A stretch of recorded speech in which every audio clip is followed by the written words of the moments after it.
Hoje o nosso assunto é muito bacana. Vocês vão entender um pouco sobre a influência dos hormônios para o controle de peso.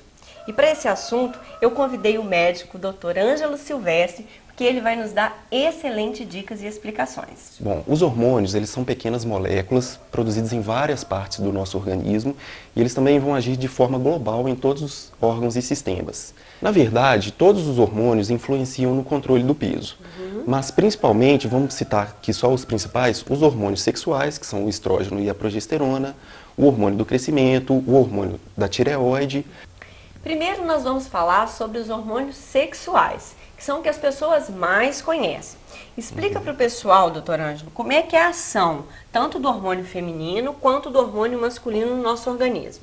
Ok, o hormônio feminino é mais conhecido como estradiol, também conhecido como estrogênio, e o hormônio masculino, a testosterona. Isso. Ambos os hormônios estão presentes em ambos os sexos, só que em concentrações diferentes. A testosterona mais presente no homem e o estrogênio mais presente nas mulheres, exatamente. É. E quando, por exemplo, o estrogênio, vamos falar dele em destaque, está em excesso na mulher e no homem? Bom, no organismo da mulher, nós vamos ter então uma retenção hídrica, irritabilidade, distúrbios do ciclo menstrual, né? Isso aí são os sintomas principais. E isso também pode interferir trazendo um sobrepeso. Exatamente, consequentemente o sobrepeso. O sobrepeso pode vir disso. E nos homens? Nos homens, da mesma forma, pode vir o sobrepeso através do acúmulo de gordura, mas também irritabilidade. Se você tiver excesso de estrogênio no organismo, não deixe de consumir os alimentos ricos em fibras, porque as fibras são as melhores fontes de alimentos para eliminar do organismo esse excesso de estrogênio circulante. Nós temos também os alimentos ricos em indol-3-carbinol, que é o brócolis, a couve, o agrião. É uma família de verduras que ajuda o organismo a não receber o excesso de estrogênio no local errado. Aquele receptor que o Dr. Ângelo explicou, não entra um estrogênio ruim.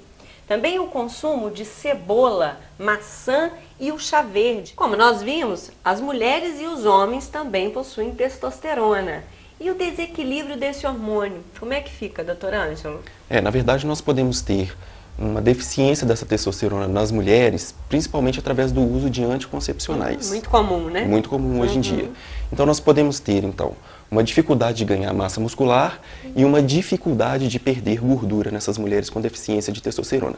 Além de queda de libido, irritabilidade. E falta de energia também, falta de energia, deve exatamente. Ser, né? Até porque quando a mulher não ganha ou tem facilidade para perder massa muscular, ela pode acumular mais gordura com isso. Exatamente. E nos homens, doutor Ângelo? Bom, nos homens, o que acontece é o seguinte, a queda da testosterona, ela se deve principalmente à idade. Né? Tá. Mas existem outros fatores também, como o abuso de álcool e medicamentos. E isso né? também está muito comum. Exatamente, o fumo, alimentação com excesso de gorduras e carboidratos. Então é muito importante ter uma dieta saudável. E o que acontece então, doutor Ângelo, se os hormônios da tireoide se desequilibram? Bom, na verdade você pode ter o quadro do hipertireoidismo, que é o excesso do hormônio da tireoide, e do hipotireoidismo, que é a deficiência do hormônio da tireoide. Que é mais comum, né? Que é o mais comum. No hipotireoidismo, nós podemos ter uma desaceleração do metabolismo da pessoa, né? Então, por isso que às vezes a pessoa ganha peso, né? Exatamente, a pessoa pode ganhar peso pelo acúmulo de gordura, né? Também pela constipação intestinal. É verdade, que é mais comum. Queda da energia. Pois é, a gente pode dar força para a nossa tireoide trabalhar mais quando nós consumimos principalmente os alimentos ricos em iodo. E um deles em destaque são as nossas algas, que tem uma fonte de iodo natural. Temos também o selênio, que é um nutriente que ajuda muito nessa formação dos hormônios tireoidianos e que estão na semente da abóbora e também nas castanhas. São riquíssimas em selênio. Outro nutriente que merece destaque é o ômega 3. Nós temos ômega 3 hoje nos peixes, que as pessoas nem consomem em tanta quantidade, né, o consumo de peixe, exatamente. Isso aí. Ou na semente de linhaça, que é a nossa fonte de ômega 3 vegetal. Já ouviu falar de GH?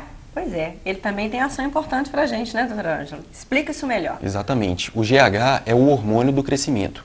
Como o próprio nome indica, ele age no crescimento na fase certa, que é a infância e a adolescência. Na fase adulta, ele já tem outras funções, principalmente como restaurador e reparador das funções celulares. Além disso, ele promove queima de gordura, ganho de massa muscular. Tudo de bom, né? Tudo de bom. Bom, e nós temos então o DHEA, que é a dehidroepiandrosterona, que é a mãe de todos os hormônios. O nome é complicado, né? Bom, o DHEA ele tem seu pico de produção por volta dos 20 e poucos anos de idade. A partir daí, com o processo de envelhecimento, nós temos uma queda dessa produção. Mantendo esse DHEA em equilíbrio, a probabilidade de você manter os outros hormônios em equilíbrio também é maior. E o contrário acontece.